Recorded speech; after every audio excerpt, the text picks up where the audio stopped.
அயோத்தியா, மதுரா, மாயா, Cauchy, காஞ்சி, அவந்திகா, புரி, துவாரவதி சேதி சப்தைதே மோக்ஷதாயகாக.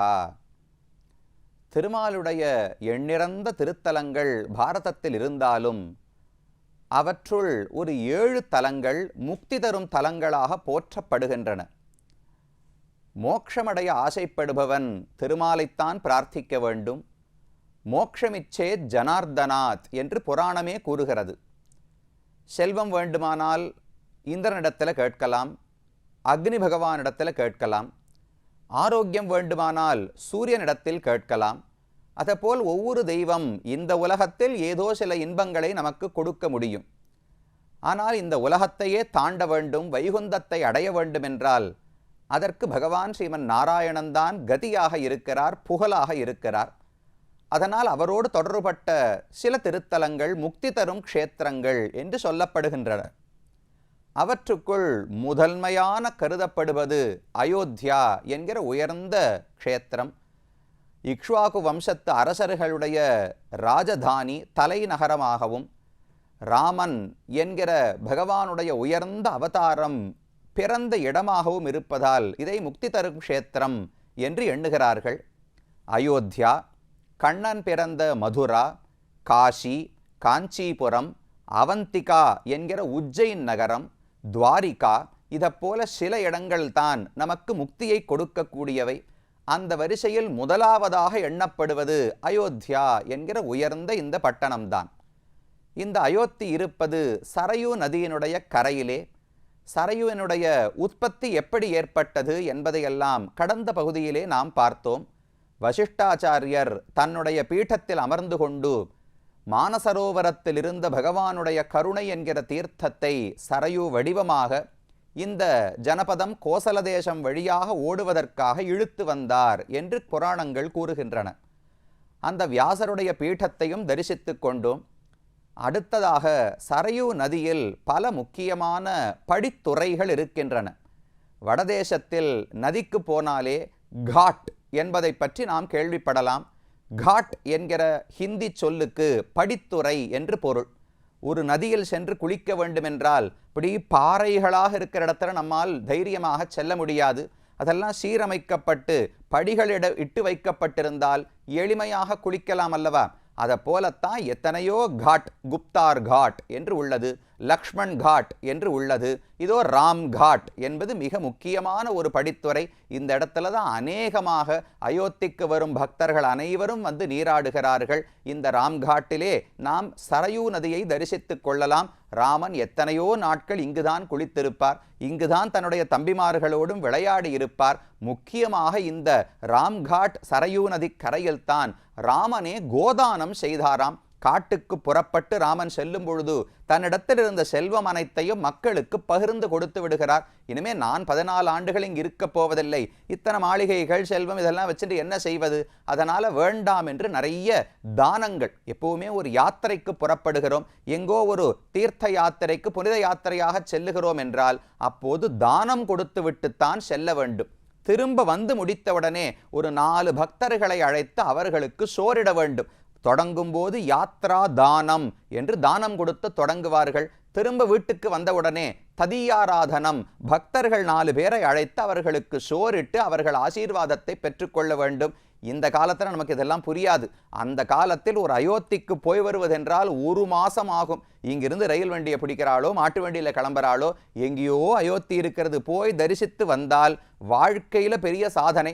பதரிகாசிரமம் போய்விட்டு வந்தால் பல பிறவிகளில் செய்த புண்ணியத்தால் கிடைத்தது என்றுதான் நினைத்து கொள்ள வேண்டும். நமக்கு இந்த காலத்தில் எளிமையாக இருக்குது. சென்னையில் ஃப்ளைட் ஏறினா அயோத்தியில் போய் இறங்குறது, சேவிச்சோம்னா திரும்ப ஃப்ளைட் ஏறி திரும்பி வந்துடுறோம். அதனால் இதனுடைய முக்கியத்துவம், இதில் இருக்கிற சிரமம் தெரிவது கிடையாது.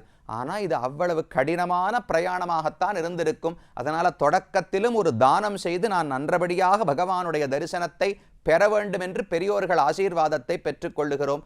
யாத்திரை முடியும் பொழுதும் போயிட்டு வந்து நன்னா சேவித்ததற்கு ஒரு 4 பேருக்கு சோறிட்டு ஒரு நன்றி வழங்குவதற்கு பக்தர்களுக்கு நம்மால முடிந்த ஒரு நன்மை செய்வது என்பது தொன்று தொட்டு இருக்கக்கூடிய மரபு.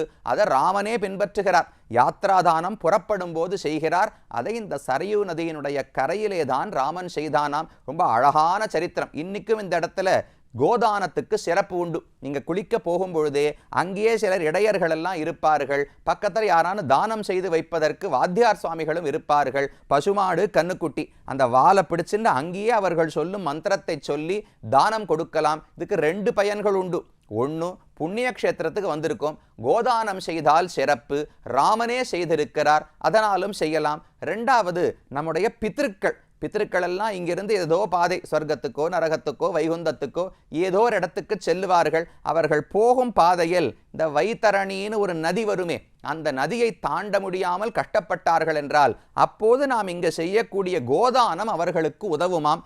அதனாலும் இதை செய்வதாக மரபு சொல்லப்படுகிறது. அப்ப எந்த விதத்தில் பார்த்தாலும் ராமன் செய்த காரியத்தை என்னால் முடிந்த அளவு நானும் செய்கிறேன் என்கிற எண்ணத்திலாவது கோதானம் செய்யலாம். அது இந்த சரையுக்கு இருக்கக்கூடிய பெருமை. ராமன் புறப்படும் பொழுது தங்கிட்ட இருந்த முத்துக்களை எல்லாம் தானம் பண்ணார், தங்க ஆபரணங்களை எல்லாம் தானம் பண்ணார், வஸ்திரங்களை எல்லாம் தானம் பண்ணார். கடைசியில கோதானம் மட்டும்தான் மிச்சம் இருந்தது. அந்த காலத்தில் அயோத்தியில் வாழ்ந்திருந்த ஒரு அந்தணர், அவர் ரொம்ப ஏழை, பணங்காசு ஒண்ணுமே கிடையாது. அவருடைய மனைவி அவரிடத்துல வந்து இது போல ராமன் நிறைய தானம் கொடுக்கிறாராம், நீர் போய் ஏதான தானம் வாங்கி கொண்டு வரலாமே, குழந்தைகளுக்கு சோறு கொடுப்பதற்கு கூட பணங்காசு இல்லை, வாங்கி வரலாமேன்னு கேட்டார். சரின்னு இந்த அந்தணர் ராமன் இடத்துல போனார். போன உடனே ராமன், நல்ல காலத்துக்கு வந்தீர், இப்பதான் கோதானம் செய்ய போகிறேன், உமக்கு எத்தனை பசுமாடுகள் வேண்டுமோ நீர் எடுத்து கொண்டு போகலாம் என்று ராமன் தெரிவித்தார். அப்ப சொன்னாராம், அந்த பிராமணர் கையில ஒரு தடி வச்சிருந்தார். ராமன் அவரை பார்த்து, கையில ஒரு தடி குச்சி வச்சிருக்கீரே, இந்த குச்சியை நன்னா தூக்கி வீசும், அது எவ்வளவு தூரத்துல போய் விழுகிறதோ இங்கிருந்து அதுவரை இருக்கிற எல்லா பசுமாடியும் உமக்கே தானம் கொடுக்கிறேன் என்று ராமன் தெரிவித்தார். அவருக்கு ரொம்ப ஆசை, ஓ இப்படியெல்லாம் யாராம் தானம் கொடுப்பாளா, பெரிய தான பிரபுவா இருக்காரேன்னு இடுப்புல கச்சத்தை தூக்கி சொருகின்றாராம். ராமனுக்கு ஒரே சிரிப்பு, பக்கத்துல சீத்தையும் வாய் விட்டு சிரிச்சுட்டான். என்ன சிரிக்கிறார் ராமன்னு பார்த்தால், அப்ப அந்த பிராமணரை பார்த்து சொன்னாராம், பிராமணன்னா முதல்ல பக்குவம் இருக்கணும், இருப்பதை வைத்து திருப்தி அடையக்கூடிய வழக்கம் இருக்க வேண்டும். உமக்கு எவ்வளவு பேராசை, கையில் இருக்கிற தடியை வெறுமை இப்படி தூக்கி போட்டாலே ஒரு 10 அடி போய் விழப்போறது, அதிலேயே ஒரு 10 பசுமாடு இருக்காதா, 10 பசுமாடை கூட்டிட்டு போய் கட்டுறதுக்கே ஒரு வீட்டில் இடம் கிடையாது. 2 பசு இருந்தாலே இவர் நன்னா சௌக்கியமாக வாழ்ந்து விடலாம். ஆனா எவ்வளவு பேராசை பாருங்க, ஒரு மைல் 1 கிலோமீட்டர் தூக்கி போட்டோம்னா 10,000 பசுமாடு கிடைக்கும் என்று இவருக்கு பேராசை. அதை பார்த்து ராமன் கேலி செய்தாராம், என்ன பிராமணரே, இருக்கிறதுக்கு உம்மால ரட்சிக்க இத்தனை பசுமாடுகளுக்கு தீவனமே உம்மால போட முடியாது, ஆனா உம்மை கூட ஆசை விடவில்லையே, வேஷ்டியை தூக்கி சொருகிண்டு தூக்கி போட்டாராம். அப்படி ராமன் அத்தனை பேருக்கும் மாடுகளை தானம் செய்தார். அதெல்லாம் செய்தது இந்த சரையூ நதியினுடைய கரையிலே தான். அதனால இந்த இடத்திலே தானம் செய்வதற்கு சிறப்பு உண்டு. இந்த சரையூனுடைய வடக்கு கரையிலும் ஒரு முக்கியமான இடம் இருக்கிறது. அடியேன் இப்போது இந்த நிகழ்ச்சிகளுக்குள்ள ரொம்ப விரிவாக பார்க்க முடியாது, அப்படியே ஒரு 4-5 இடங்கள் மட்டும் உங்களுக்கு தெரிவிக்கிறேன். நீங்கள் இங்கு வரும்பொழுது கண்டிப்பா ராமனிடத்துல பிரார்த்தித்தீர்கள் என்றால் ஒரு நாள் வருவீர்கள். வரும்பொழுது இதெல்லாம் நினைவில் கொண்டு இப்படி இருக்காமே அப்படி இருக்காமேன்னு போய் தரிசிக்க வேண்டும். தெரிந்தவர்களோடு வந்தீர்கள்னா கவலையே கிடையாது, அவர்களே கொண்டு போய் சேவை பண்ணி வைப்பார்கள். சரையூ நதியினுடைய தெற்கு கரையிலே தானே அயோத்தி உள்ளது என்று சொன்னேன். அந்த சரையுவுக்கு வடக்கு கரையில ஒரு முக்கியமான க்ஷேத்திரம் உள்ளது. அதற்கு மக க்ஷேத்திரம், மக தீர்த்தம் என்று பெயர் சொல்லப்படுகிறது. மகம் என்றால் யாகம் என்று ஒரு பொருள் உண்டு. தசரதன் பிள்ளை பேர் இல்லாததுனால ரொம்ப வருத்தத்தோடு இருந்தார். 60,000 ஆண்டுகள் தசரதன் இந்த நாட்டை ஆண்டிருக்கிறான். நல்ல செங்கோல் ஆட்சி, மக்களுக்கு ஆனந்தமான வாழ்க்கையை கொடுத்திருந்தான். ஆனா ஒரே ஒரு வருத்தம், இன்னும் குழந்தை பேரு இல்லையே என்று. அப்பதான் தன்னுடைய ஆச்சாரியன் வசிஷ்டர் இடத்துல கேட்டான். அவர் சொன்னார், புத்திரகாமேஷ்டி யாகம் என்று வேதத்தில் ஒரு யாகம் சொல்லப்பட்டுள்ளது, அதை நீ செய்தாய் என்றால் உனக்கு புத்திர பேரு கண்டிப்பாக ஏற்படும் என்று சொன்னார். அதை யாரை வைத்து செய்வதென்றால் ரிஷ்யசிருங்கர் என்று மிக உயர்ந்த முனிவர். அவர் எந்த ஊருக்கெல்லாம் போறாரோ அந்த ஊர்ல மழை பெய்யுமாம், அந்த ஊரில் எல்லாரும் சுபிக்ஷமாக இருப்பார்களாம். அப்படி அவர் வந்து செய்தால் இது காரியம் சித்தியடையும் என்று பெரியோர்கள் கூறினார்கள். தசரதன் நேர போய் அவரை அழைத்து கொண்டு வந்து பெரிய ஏற்பாடு, என்ன ராஜா பெரிய புத்திரகாமேஷ்டி யாகம் பண்றாருன்னா வெறுமையா ஏற்பாடு இருக்கும். சரையூ நதியினுடைய வடக்கு கரை, ஊருக்கு வெளியே வந்து சரையூ நதியினுடைய வடக்கு கரையில தான் பெரிய யாகசாலை, யாக பூமி அமைத்தார்களாம். எத்தனை லட்சம் பேர் வந்திருப்பார்கள். ஊர்ல இருக்கிற எல்லா பெரிய அரசர்களும் தசரதன் யாகம் செய்கிறார்னு சொன்னா கண்டிப்பாக வந்திருப்பார்கள், மக்கள் எல்லாம் வந்திருப்பார்கள், வணிகர்கள் எல்லாம். இத்தனை மக்கள் வந்தா உடனே அதுல வியாபாரமாகுமோ இல்லையோ? இப்போ ஒரு கோவில்ல ஒரு திருவிழா நடக்கிறது, 10 நாள் உற்சவம் நடக்கிறது. ஸ்ரீரங்கத்தில் அத்தியன உற்சவம் 20 நாட்கள், வைகுண்ட ஏகாதசி முன்னாடி 10 நாள், பின்னாடி 10 நாள், 20 நாள் உற்சவம் நடக்கிறது. சித்திரை மாசத்துல உற்சவம் இருக்கு, பங்குனி மாசத்துல உற்சவம் இருக்கு. பார்த்தேன்னா சுத்து வட்டாரத்தில் இருக்கிற இந்த சின்ன சின்ன கடை, சாலை ஓரத்தில் கடை போடுவார்களே, அவர்கள் எல்லாம் வந்து கடை போட்டுடுவா. குழந்தைகளுக்கான ஏதோ சில பொம்மை எல்லாம் விற்கிறது, இல்ல ஏதோ பெண்கள் அணிந்து கொள்ளக்கூடிய அலங்கார அணிகலன்கள் எல்லாம் விற்பது, சிற்றுண்டிகள் உணவுப் பொருட்கள் விற்பது எல்லாம் கடை போட்டுடுவா. எதுக்கு சுவாமி? பெருமாளை சேவிக்க வந்தாள்னா வியாபாரமாகும் இல்லையோ? மக்கள் அதிகமாக வரும் இடத்துல வந்தா வியாபாரமாகும். அதை போல இந்த யாகம் நடக்கும் போது லட்சக்கணக்கான வியாபாரிகள் அந்த ஊருக்கு வந்தார்களாம். எல்லாருக்கும் கௌரவம், எல்லாருக்கும் தங்கும் வசதி, எல்லாருக்கும் உணவு அன்னதானம் செய்யப்பட்டது. இப்படி ரொம்ப கோலாகலமாக தசரதன் யாகத்தை நடத்தினார். அந்த யாகத்திலிருந்து தான் ஒரு புருஷன் தோன்றி கையில ஒரு பாயசத்தை கொண்டு வந்து தசரதனிடத்திலே கொடுத்தான். இதை உன்னுடைய மனைவிமார்கள் 3 பேருக்கும் பிரித்து கொடு, இதனால் உனக்கு குழந்தைகள் பிறப்பார்கள் என்று சொன்னாராம். அதைத்தான் 4ஆக பிரித்தார். முதல்ல கௌசல்யைக்கு அந்த பாயசத்தினுடைய பாதியை எடுத்து கௌசல்ய இடத்துல கொடுத்தார். வாங்கின உடனே கௌசல்யை அதை விழுங்கி விட்டாள். அதனால் தான் முதல் குழந்தை ராமன் அவளுக்கு பிறந்தான். 2வது மிச்ச பாதி இருக்கிறதா, அதுல ஒரு 1/4 பகுதியை எடுத்து சுமித்ரைக்கு கொடுத்தார். அவ சாப்பிடல, கையிலேயே வச்சுட்டு இருந்தா அந்த பாயசத்தை. அடுத்து மிச்ச 1/4 பகுதி இருக்கா, அதை 2ஆ பிரிச்சு ஒரு 1/4 பகுதி, 1/8 அப்படின்னு சொல்றோமோ இல்லையோ, ஒரு 1/4 பகுதியை எடுத்து கையில கொடுத்தார். அவளுக்கு வாங்கின உடனே ஆசை, நல்ல வேளை சுமித்ரை இன்னும் சாப்பிடல, முதல்ல கௌசல்யை சாப்பிட்டு விட்டாள். அப்ப ராஜாவாக போகிற மகனை அவள் தான் பெறப்போகிறாள். இளவரசனை நான் தானே பெற வேண்டும், அப்பதானே எனக்கு ஒரு மரியாதை இருக்கும். நல்ல வேளை சுமித்ரை 2வது உண்ணவில்லை, கையிலேயே வச்சுருக்கா, பாவம் யோசிக்க தெரியல அவளுக்கு என்று 2வது வேகமா கைகேயி விழுங்கி விட்டாள். அதனால தான் பரதன் 2வதாக வந்து பிறந்தான்.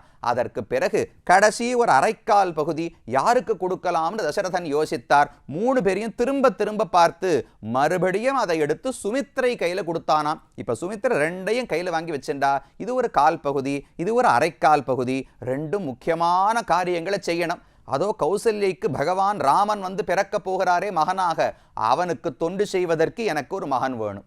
இதோ பரதன் வந்து கைகேயி வயித்துல பிறக்க போகிறானே, அந்த பக்தனுக்கு தொண்டு செய்வதற்கு எனக்கு ஒரு மகன் வேண்டும். பகவானுக்கு தொண்டு செய்ய ஒரு மகன், பக்தனுக்கு தொண்டு செய்ய ஒரு மகன், இப்படி 2 பேர் பிறக்க வேண்டும்னு ஆசைப்பட்டு ஒரு சேர விழுங்கினாளாம். அதனால் தான் இரட்டையர்களாக லக்ஷ்மண சத்ருக்னர்கள் 2 பேரும் வந்து அவதரித்தார்கள். லக்ஷ்மணனுக்கு ராமனைத் தவிர தெய்வம் தெரியாது, சத்ருக்னனுக்கு ராமனைத் தவிர தெய்வம் தெரியாத பரதனைத் தவிர வேறு தெய்வம் தெரியாது.